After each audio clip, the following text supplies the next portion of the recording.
My father left me for choosing teaching over his empire. I reclaimed his broken company as revenge.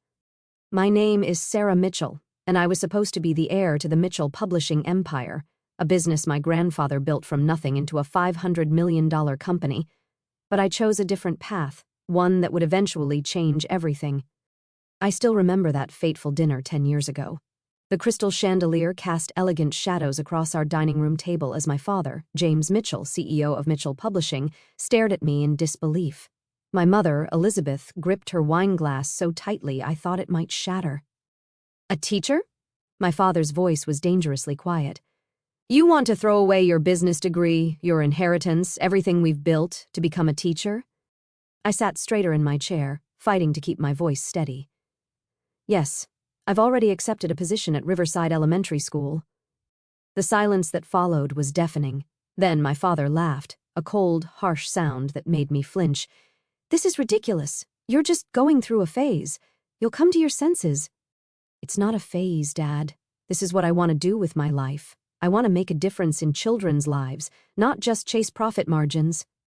My mother set down her wine glass with a sharp clink. "Sarah, darling, be reasonable. You're our only child. The company needs you. Your father needs you. The company needs someone who's passionate about publishing," I countered. "That's not me. It never has been." My father's face darkened. "I've spent 30 years building this company, expanding what your grandfather started. I didn't do all this just to watch you throw it away for some childish fantasy of teaching finger painting." "Dad, He slammed his fist on the table, making the silverware jump. "No, I won't allow it. You will take your place at Mitchell Publishing." "Or what?" I challenged, though my heart was pounding. "Or you're no longer part of this family." My mother gasped. "James!" "I mean it," he continued, his voice like steel. "If you walk away from this company, you walk away from everything. Your trust fund, your inheritance, this house, all of it. You'll be dead to us." I looked at my mother, hoping for support, but she just stared at her plate, shoulders trembling slightly. The weight of the moment pressed down on me like a physical force. Everything I'd ever known, my entire life of privilege and security, balanced against my dreams. I stood up slowly, my chair scraping against the hardwood floor. "Then I guess I'm dead to you." "Sarah, please," my mother whispered, but I was already walking away. That night, I packed what I could into my car, some clothes, my laptop, and a few precious photos.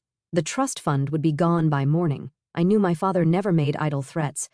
I had $5,000 in my personal account, barely enough for first and last month's rent on a tiny apartment.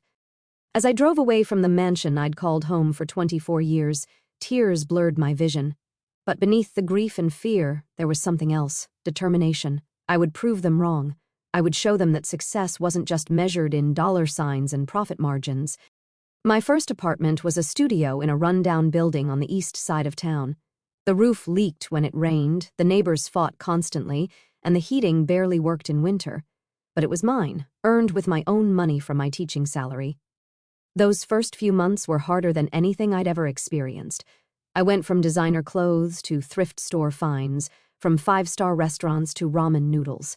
Every penny was counted, every purchase was carefully considered. But standing in front of my first class of third graders, seeing their eager faces and bright eyes, I knew I'd made the right choice. I threw myself into teaching with everything I had. While my father worked late into the night making million-dollar deals, I stayed up planning lessons that would engage my students. While my mother attended charity galas, I used my own money to buy supplies for kids who couldn't afford them. Years passed. I heard snippets about my family through mutual acquaintances. Mitchell Publishing continued to grow. My father's picture appeared in business magazines. My mother's social calendar remained full. They had effectively erased me from their lives, just as promised. But I was building something too, something they couldn't understand. I developed innovative teaching methods that helped struggling readers catch up to their grade level. I started an after-school program for kids whose parents worked late. I pursued my master's degree in education at night, determined to become the best teacher I could be. Then I met Dr. Marcus Chin, a brilliant education researcher who visited our school to study successful teaching practices. He observed my classroom for a week, taking copious notes and recording my lessons. "Your methods are remarkable," he told me one afternoon as my students filed out. "The way you combine storytelling with phonics instruction, I've never seen anything quite like it." I shrugged, embarrassed by the praise. "I just do whatever works for my kids." Have you ever thought about developing this into a formal curriculum, something that could help teachers everywhere? I hadn't, but the idea took root. Over the next year, working with Dr. Chin, I documented everything I'd learned about teaching reading. We conducted research studies, gathered data, refined the methods. The results were extraordinary. Towns using my curriculum advanced an average of 2 grade levels in reading within 1 year. Education companies started calling. Publishers wanted to distribute the curriculum nationwide. Speaking invitations arrived from teaching conferences. Suddenly, the girl who had walked away from a publishing empire was building something of her own. I called it Read Write, a comprehensive literacy program that combined traditional phonics with storytelling and emotional engagement. Within 2 years, it was being used in schools across the country. The royalties started small but grew steadily. I used the money to create a foundation that provided free books and teaching materials to underfunded schools. I never sought publicity, preferring to focus on my classroom and my students. But one day, a journalist from the local paper wrote a feature about Read Write and its creator, the former heiress who had chosen teaching over wealth. The story went viral. That's when everything changed, because that's when Mitchell Publishing started losing everything. I didn't know it then, but my father's company was already in trouble. The publishing industry had been changing rapidly, and Mitchell Publishing had failed to adapt. Ebooks, digital platforms, and new media were reshaping the landscape, but my father stubbornly clung to traditional methods. The first signs were small: budget cuts, layoffs, canceled contracts. Then bigger problems emerged: failed investments, mounting debt, plummeting stock prices. The empire my grandfather had built and my father had expanded was crumbling. One rainy Tuesday afternoon, as I was packing up my classroom for the day, my phone buzzed with a text from an unknown number. It was my mother. "Sarah, please, we need to talk. Your father, the company, everything's falling apart. Please call me." I stared at the message for a long time, my hands shaking slightly. 10 years of silence, and now this. Part of me wanted to delete the message, to maintain the wall they had built, but another part remembered the little girl who had once adored her father, who had sat on his lap in his big office and played with his fancy fountain pens. Before I could decide what to do, another text arrived. This one made my blood run cold. "The bank is foreclosing on the house. We have nowhere to go." I sat in my classroom long after the last student had left, staring at those 2 text messages from my mother. The silence felt heavy, broken only by the soft patter of rain against the windows. 10 years of complete silence. And now this. My hands trembled slightly as I pulled up a news article on my phone. The headline made my stomach clench. "Mitchell Publishing faces bankruptcy, industry giant falls." The article detailed everything: failed investments, massive layoffs, plummeting stock prices, and mounting debt. The company my grandfather had built from nothing was now worth almost nothing. Another text from my mother: "Please, Sarah, we need you." Need. The word felt bitter in my mind. They needed me now, but where were they when I needed them? When I was eating ramen noodles for dinner in my leaky apartment? When I cried myself to sleep those first few months, missing my family so much it physically hurt? I gathered my things and headed home to my modest but comfortable house, bought with my Read Write royalties, not family money. As I made dinner, my phone kept buzzing with more messages from my mother. "The bank is taking everything. Your father isn't well. Please just talk to us." Finally, I couldn't take it anymore. I picked up the phone and dialed the number. My mother answered on the first ring. "Sarah." Her voice cracked. "Oh, thank God. What do you want, Mom?" We need help. The company, the house, everything, it's all gone. The banks are taking everything. Your father, he's not handling it well. We don't have anywhere to go." I closed my eyes, fighting back the surge of emotions. "And now you want my help. After 10 years of pretending I don't exist." "I know we hurt you," she whispered. "We were wrong. So wrong. But please, Sarah, we're your parents. Are we done?" My father's voice suddenly came through, gruff and distant. He must have been listening on speakerphone. "James," my mother hissed. "Don't." "No, Elizabeth. If she's going to gloat, let her gloat. Go ahead, Sarah. Tell us how we deserve this. tell us how karma finally caught up with us." His words sparked something in me, not anger exactly, but a deep, aching sadness. "Is that what you think of me, Dad? That I'd enjoy seeing you suffer?" Silence. "I never wanted this," I continued. "I just wanted to teach, to make a difference in children's lives. Why wasn't that enough for you?" "Because it was beneath you," he exploded. "A Mitchell teaching elementary school? We had bigger plans for you." "Your plans," I corrected him, "not mine." More silence. Then my mother's voice again, small and desperate. "Sarah, please. We have nowhere else to turn." I took a deep breath. "Come to my house tomorrow at noon. We'll talk." After I hung up, I sat in my kitchen for a long time, thinking about everything that had led to this moment. I thought about my grandfather, who started Mitchell Publishing with nothing but a used printing press and a dream. I thought about my father, who expanded that dream into an empire. And I thought about myself, the heir who chose a different path entirely. The next day, exactly at noon, the doorbell rang. I opened it to find my parents standing there, and the sight of them shocked me. My father, once the picture of corporate success in his expensive suits, wore wrinkled khakis and an old polo shirt. My mother's designer clothes had been replaced by simple jeans and a sweater. They looked older, smaller somehow. "Come in," I said, stepping aside. They entered hesitantly, looking around my home with a mixture of curiosity and something else. Was it shame? The house wasn't fancy by their standards, but it was warm and welcoming, filled with books, student artwork, and comfortable furniture. "Would you like some coffee?" I asked, falling back on politeness to ease the tension. They nodded, and I led them to the kitchen. As I prepared the coffee, I could feel their eyes on me, taking in every detail of the life they'd missed. "Your house is nice," my mother offered. "It's mine," I replied simply, "paid for with my own money." My father shifted uncomfortably.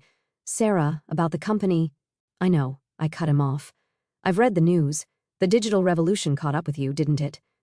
He flinched. "We thought print would always have its place. We didn't see the changes coming fast enough, and when we finally tried to adapt—" He spread his hands helplessly. "What exactly do you want from me?" I asked, placing their coffee cups on the table. My mother reached for her purse and pulled out a thick folder. "We've been following your success with Read Write. It's extraordinary what you've built." I almost laughed at the irony.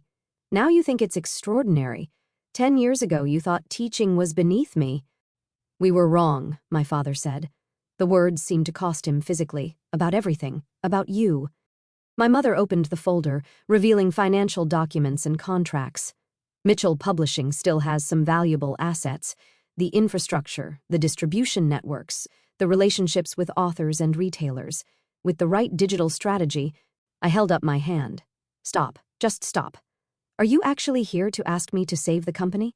They exchanged glances. "We thought," my father said carefully, "given your success with educational publishing, maybe I'd want to swoop in and rescue the family business. The same business you threw me out of." "Sarah," my mother pleaded, "we know we don't deserve your help. But this isn't just about us. There are hundreds of employees who will lose their jobs, authors who depend on us, your grandfather's legacy." "Don't," I snapped. "Don't you dare use Grandpa against me. He built that company from nothing. He understood the value of hard work, of following your passion. He would have supported my choice to teach." My father's face darkened. "You don't know that." "Actually, I do." I stood and walked to my home office, returning with a framed letter. "He wrote this to me just before he died, when I was still in college. I never showed it to you." I handed the letter to my father, watching as he read it, my mother peering over his shoulder. I knew the words by heart. "My dearest Sarah, your father tells me you're struggling with your future, torn between the company and your dream of teaching. Let me tell you something. I didn't build Mitchell Publishing because I wanted to be rich. I built it because I loved books, loved the way they could change lives and open minds. If teaching is your passion, if that's how you want to change lives, then follow that path with all your heart. Success isn't measured by the size of your bank account, but by the lives you touch. All my love, Grandpa." My father's hands trembled as he lowered the letter. He never said, "You never asked," I replied quietly. "You were too busy building your empire to notice it was crushing me." My mother wiped tears from her eyes. "We've made so many mistakes, Sarah, with the company, with you, everything." I took the letter back carefully, returning it to its frame. Yes, you did. And now you want me to fix them. We don't deserve your help, my father admitted. But those employees, their families. I looked at my parents, really looked at them. The arrogance was gone, replaced by genuine desperation and perhaps a glimmer of understanding. They had lost everything they thought mattered, only to realize too late what really did. I'll think about it, I said finally. Not for you, but for Grandpa's legacy and for those employees. Send me the complete financial records and current contracts. I'll have my team look them over. My father's head snapped up. Your team? I allowed myself a small smile. Did you think ReadWrite runs itself? I have a full staff of educational publishers, curriculum developers, and digital content specialists. We're not just selling books, Dad. We're changing how children learn to read. For the first time, I saw something new in my father's eyes as he looked at me, respect. After they left, I sat in my home office looking at the wall of thank you letters from students, teachers, and parents whose lives had been touched by ReadWrite. Next to them hung my first paycheck as a teacher, framed as a reminder of where I started. I picked up my phone and called Marcus Chin, my business partner and the brilliant researcher who had helped me develop ReadWrite. Marcus, remember how we talked about expanding into traditional publishing? I think I have an opportunity for us. How do you feel about saving a century-old publishing house? Mitchell Publishing? He asked. Are you sure about this, Sarah? I looked at my grandfather's letter, then at a recent photo of my third-grade class. Yes, I said firmly, but we're going to do it my way. The Mitchell Publishing headquarters looked exactly as I remembered it, a towering glass and steel monument to my family's legacy. But now, walking through the revolving doors as CEO of ReadWrite Educational Publishing, it felt different. I wasn't here as the prodigal daughter returning to take her predetermined place. I was here as a successful businesswoman ready to negotiate on my own terms. The boardroom fell silent as I entered, followed by my team from ReadWrite. My father sat at the far end of the table, looking small in his once powerful chair. The board members, mostly old friends of his who had watched me grow up, shifted uncomfortably. Good morning, I said, taking my seat. Let's begin. For the next 2 hours, we went through the details of Mitchell Publishing's situation. The numbers were worse than I'd imagined. The company wasn't just failing, it was hemorrhaging money. Traditional print sales had plummeted, digital initiatives had faltered, and attempts to enter the e-book market had come too late. As you can see, my father concluded, his voice heavy, we need immediate intervention to save the company. I opened my laptop and pulled up a presentation. I've reviewed everything, and I have a proposal. ReadWrite is prepared to acquire Mitchell Publishing. Murmurs rippled through the room. My father's face paled. However, I continued, this won't be a simple bailout. We're going to completely restructure the company. I laid out my vision. Mitchell Publishing would be divided into 2 divisions. The first would focus on educational publishing, merging with ReadWrite's existing operations. The second would handle general publishing, but with a completely new digital-first approach. This means significant changes, I explained. We'll need to cut executive salaries, eliminate redundant positions, and invest heavily in technology. Some of you won't like these changes. Some of you won't survive them. You can't just come in here, one board member began. Actually, I can, I cut him off. You have 2 choices, accept our offer or file for bankruptcy. Those are your only options. My father spoke up, his voice quiet. And what about current management? I met his eyes. All executive positions will be reevaluated, including yours, Dad. The room erupted in protests, but I held up my hand. This isn't personal, this is business. Isn't that what you always taught me, Dad?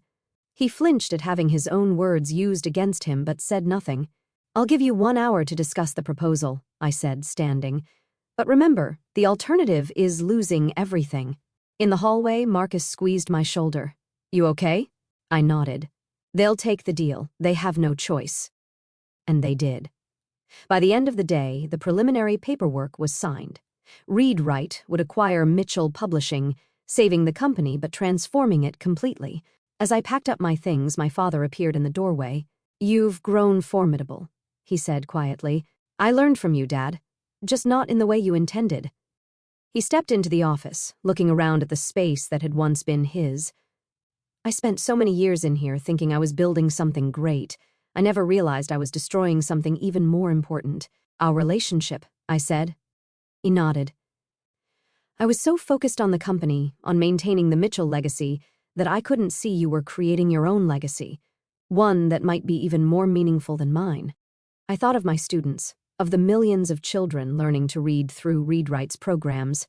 Different, I corrected him. Not better or worse, just different. He moved to the window, staring out at the city skyline. Your grandfather would be proud of you, not because you're saving the company, but because you followed your heart. He'd be proud of you too, Dad, if you can learn from this. It's not too late. He turned to face me, and I saw tears in his eyes. Will you teach me how to start over? Something broke inside me, the last wall I'd built around my heart after all these years. Yes, I whispered. Yes, I will. The transformation of Mitchell Publishing wasn't easy. Over the next year, we weathered protests from old guard executives, resistance to digital changes, and the pain of necessary layoffs. But we also hired young, innovative employees, launched successful digital platforms, and expanded our educational publishing reach globally. My father stepped down as CEO but took on a new role mentoring young authors and editors. He found, to his surprise, that he loved working directly with creative people instead of just managing spreadsheets.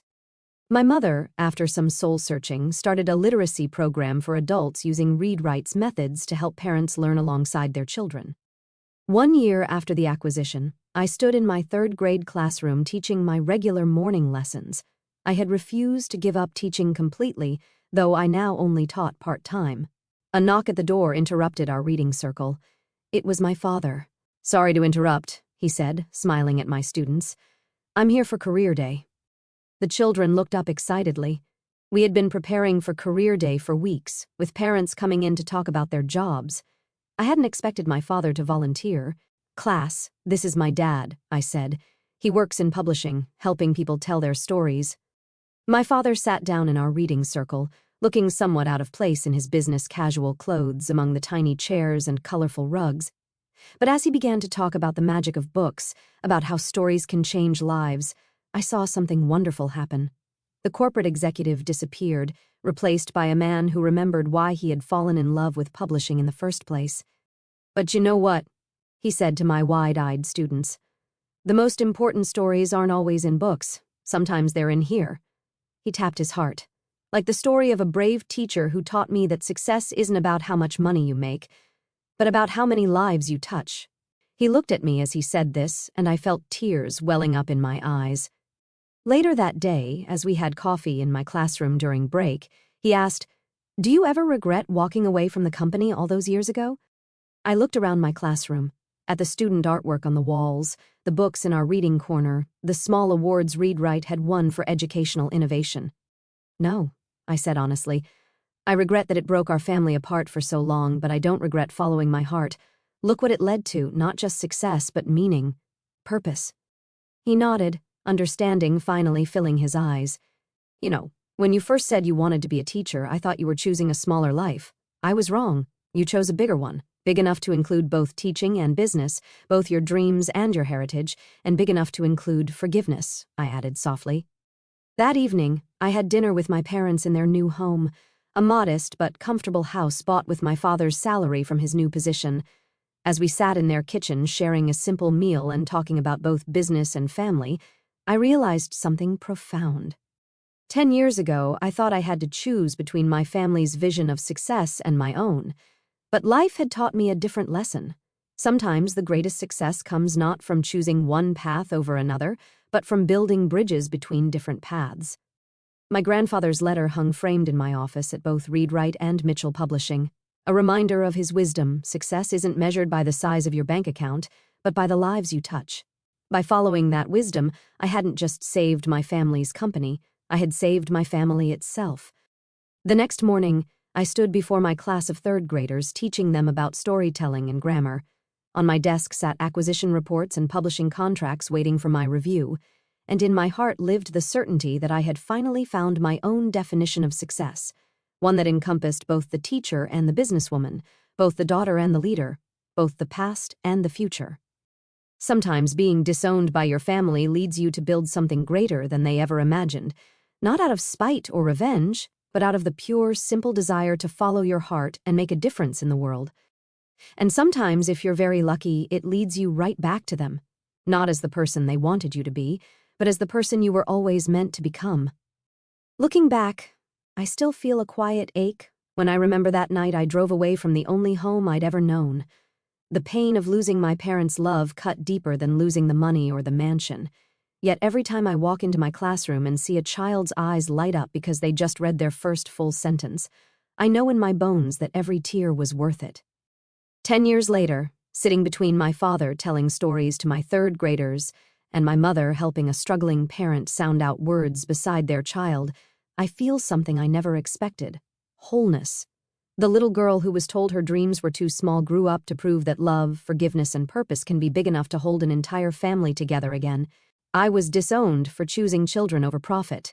In the end, choosing children brought my family back to me. And that is the success I will never trade.